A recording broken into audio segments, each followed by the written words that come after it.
Good morning, guys. Today is 13th January 2021, Wednesday, and I welcome you all to the channel. Today is a special day for you guys, especially those who are appearing for Ignou Assistant Registrar and Security Officer. I would like to inform them, first of all, that now your admit cards are available on the website.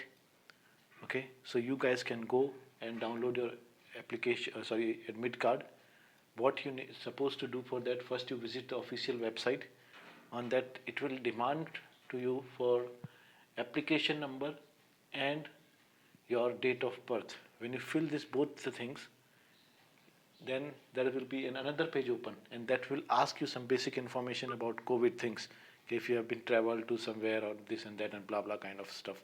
Okay, so then once you will do that little formalities, and then your admit card will be there right in the front of you. Download it and keep it safe, especially your application number. Okay, and some of you may lost your application number also, or might have not downloaded the admit card. For this kind of candidates, I would like to inform you that you can go to your mailbox, and in mailbox you can search your Ignou mail, right? And there you may get one mail from a national testing agency. There you can get your application number if in case if you have forgot, those who have forgot this thing.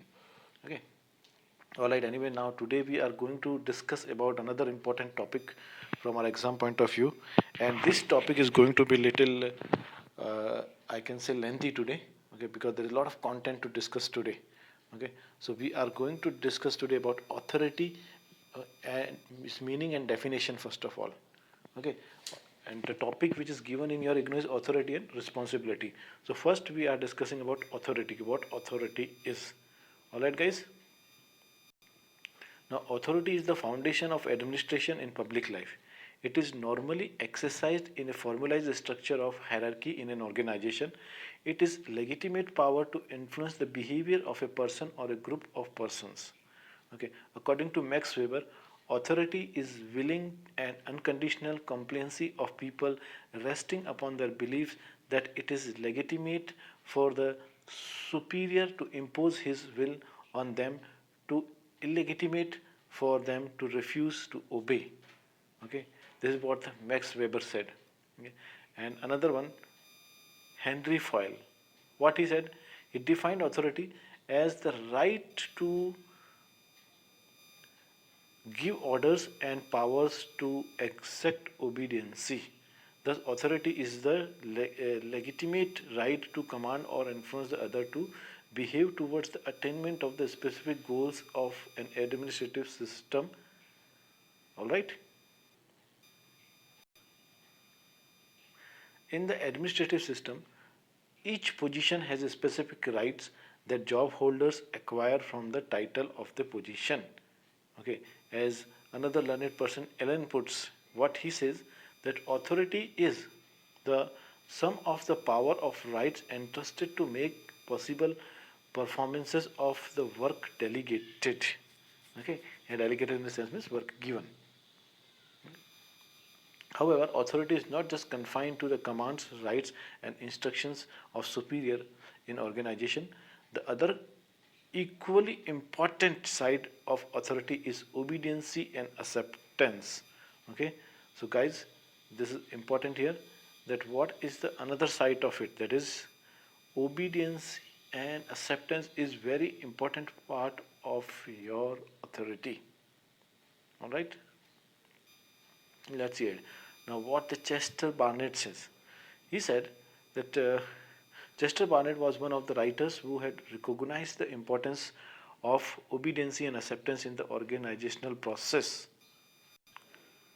According to him, according to Bernard, authority is the character of a communication in the formal organization by virtue of which it is accepted by a contributor to a member of the organization as governing or determining what he does or is not to do so far as the organization is concerned. Okay. In other words, authority is the legitimate right to guide a person's behavior in an organization, subject to the condition that the person accepts the rights by showing his obedience to it. Okay, this is here in very simple word it is given. If you will try to understand, the meaning will be much more clear for you. that the authority is the legitimate right to guide a person's behavior in an organization subject to the condition that the person accepts that right by showing his obedience to it. Okay. It's mentioned in very simple words and simple language over here. Alright guys, now we have the various approaches to the study of the authorities. There are total 3 approaches are there, which we are going to discuss one by one. Okay, the first approach, it says that is your legal aspects of authority. Okay, the legal aspect, it covers the genesis means the origin or the source, rules and norms which define the scope and limits to authority. This is what the legal aspect of authority covers. Okay, second, it is position aspects of authority, positional aspects of authority. And what it covers the rights, duties and responsibilities, duties and responsibilities of different position holders in organizations and their status in the organization. And third approach is the human aspect of authority, and what it covers the interpersonal relations, cooperation, communication and acceptance aspects of authority in the organization. Okay guys, further we have sources of authority. So there are total 3 sources of authority that you need to remember, that is law, tradition and delegation. Now we will discuss this one by one. Okay, what law says, the many aspects of authorities have their genesis or origin in the constitution. Other aspects come from different laws and legislative enactments. Judicial interpretation, explanation, precedents and case laws also give authority to the administrative personnel. The superior subordinate relationship in organizations, hierarchy and division of labor speak about authority relationships in organization. They also describe the right to command and the duty to obey in an organization. Our second source of authority is tradition. So tradition plays an important part in an administration as a source of authority. Normally, organizations over a period of time develop norms, codes, and work habits. Okay, these norms and codes speak about the obedience given to different authorities in different situations. For example, in a situation if a particular officer is not there, who will officiate in that position depends on norms and codes in the organization. If supposingly the higher authority is not there, so now instead of higher authority, main branch manager is not available, so now who will function? So that depends on the rules and the codes and the norms of the organization. In a school, maybe vice principal will work, and in a bank, maybe someone else will be there, right? So each organization is having its own tradition. It means to say, so that organization worked or act according to its tradition. Okay. Okay. The third source of our authority is delegation. Okay. Now delegation acts as a source of authority in organization. This can be written or oral. Okay. It can be written as well as oral, but always concerned with the purpose. In fact, one of the functions of an administrator is to develop his subordinates to shoulder higher responsibilities. Okay. So what is one of the function of administrator? To develop his subordinate to shoulder the higher responsibility, means to develop, to grow, to teach them in such a way so that they will be capable enough to take more responsibility and higher and serious responsibility. Okay. This is achieved by delegating them some of the authority to achieve a purpose of the organization. And how this can be done? This can be done by delegating. Delegating here means giving them some responsibility. Okay. So in organization this has happened. Alright. Higher authorities, they give some responsibilities to those who are lower to them, so that gradually they can develop, learn and grow with time. While delegating authority, enough care is to be taken to see that there is equal responsibility to judicially use that authority for a public purpose. Further, Machiavelli and Max Weber have explained 3 factors that contribute to the authority and of the administrative personnel. What they say is, there are the 3 factors according to them. Okay, and these factors contribute to the authority of the administrative personnel. The first one they say is the career job. Okay, now administrators enjoys the benefit of career jobs. This guarantees permanency, which is not available to the other participants in the society. Chief executives of the government may come and go, and The same is the case with the parliamentaries, legislators, and public men. Government officials have tenure in their job, and their decisions have a lasting impact on the lives of people in general. The second factor it says that is expertise. Administrative personnel possess knowledge and skills. Okay, as a result of their education and experience in the job, with the result they have more skills and expertise in a subject than to any other section in the society. Okay, as Roorkee, okay, one of the learned person says, he opines. Opines means he suggests. He gives this idea that here is what opines for you. Okay, so that in the modern society, this expertise is a preeminently, okay, preeminently means primarily, okay, the fact that a variety of highly trained administrators practice their trade in public organization. These personnel keep a hold on skills and information that is required to formulate and to implement public policies. Thus, the ability to use the skills and informations contributes to the authority of administrative personnel. And third support is your outsource. Third one is your outside support. We often hear administrators complaining that their existing powers from the sources of authority are not adequate, means not enough to handle public affairs, and they ask for more authority. From where? From the outside sources. Okay, so we are also aware of the practice that governments come with more and more laws on subject such as finance, law and order, or trade and commerce, to give more power to the administrators. This gives rise to the situation the administrative personnel cannot remember the laws and enactments due to their large number. Now, Millet, one of the learned person, he emphasizes the need of adequate authority in four areas to effectively carry out their functions. Okay, in four areas. Okay, to carry out their functions. So, first is program authority. Administrators should have adequate powers in deciding the goals and objective of administrative activities within the limits set by the law. Okay. Second, it said organizational authority. Administrators should have sufficient powers to create and organize structures suitable to implement the programs and policies effectively. Third is it budgetary authority.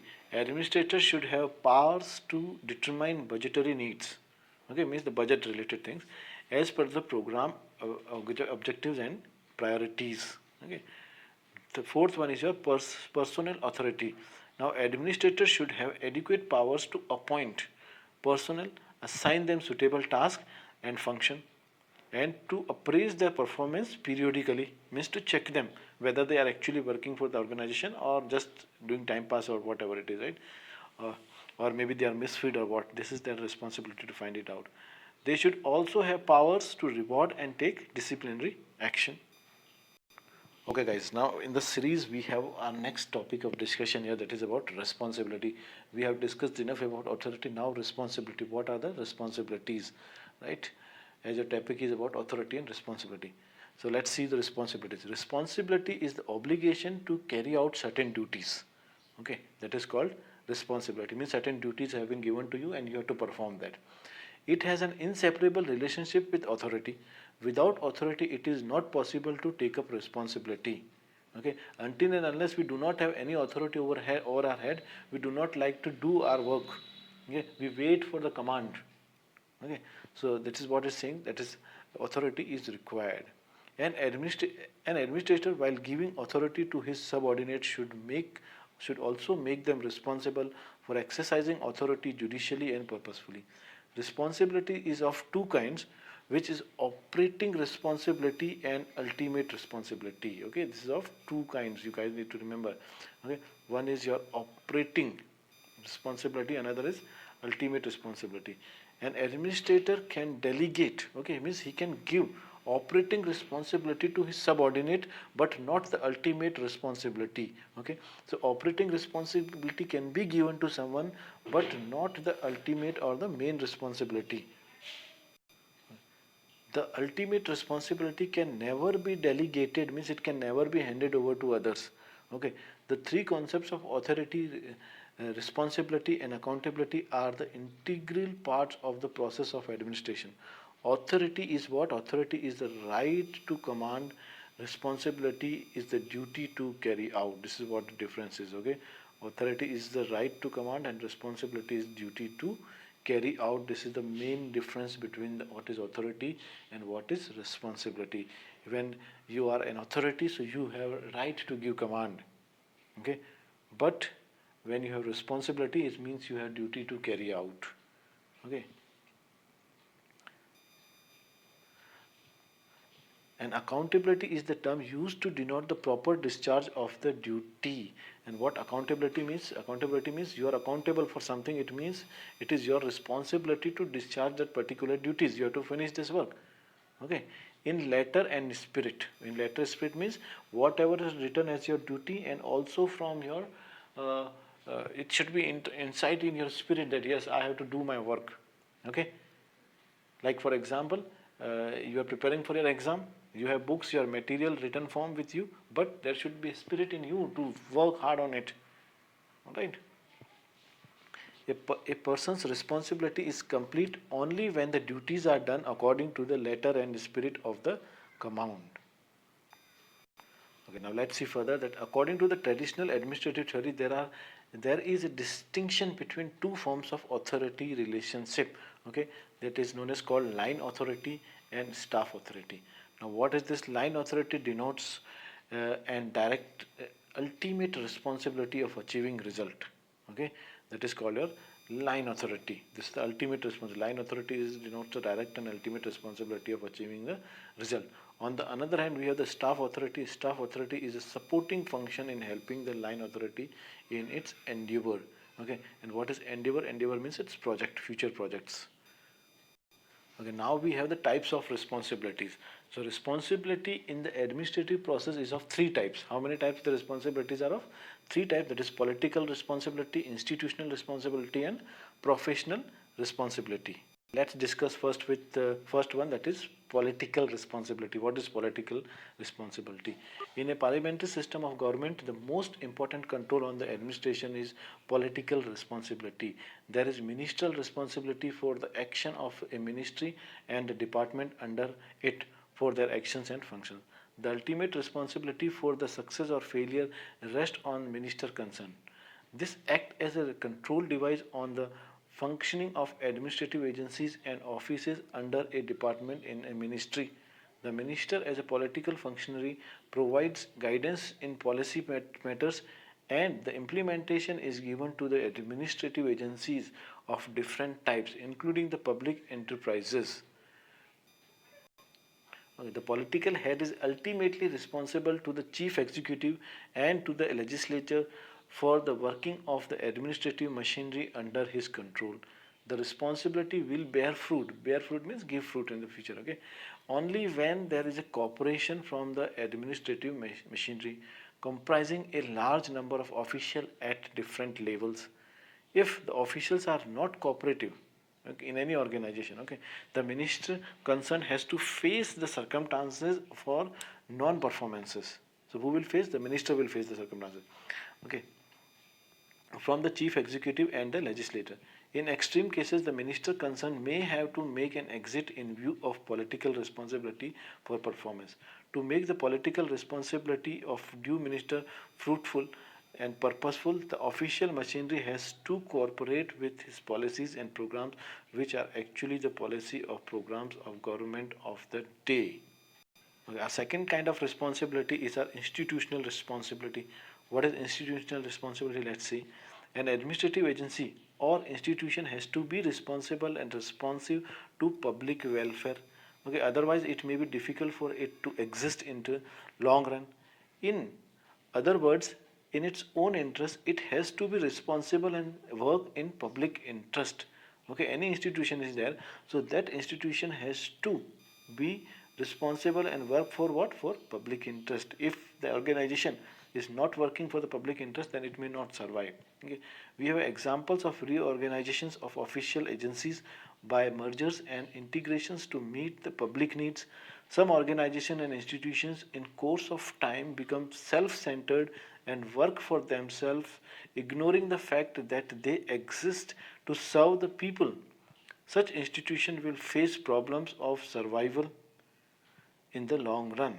However, administrative agencies and departments fight tooth and nail to protect. Tooth and nail is an English phrase. Okay, to protect their own interest and identity. This shows a challenge to the political masters and to society in general to initiate actions through organizational changes to bring out order in the work of public organization.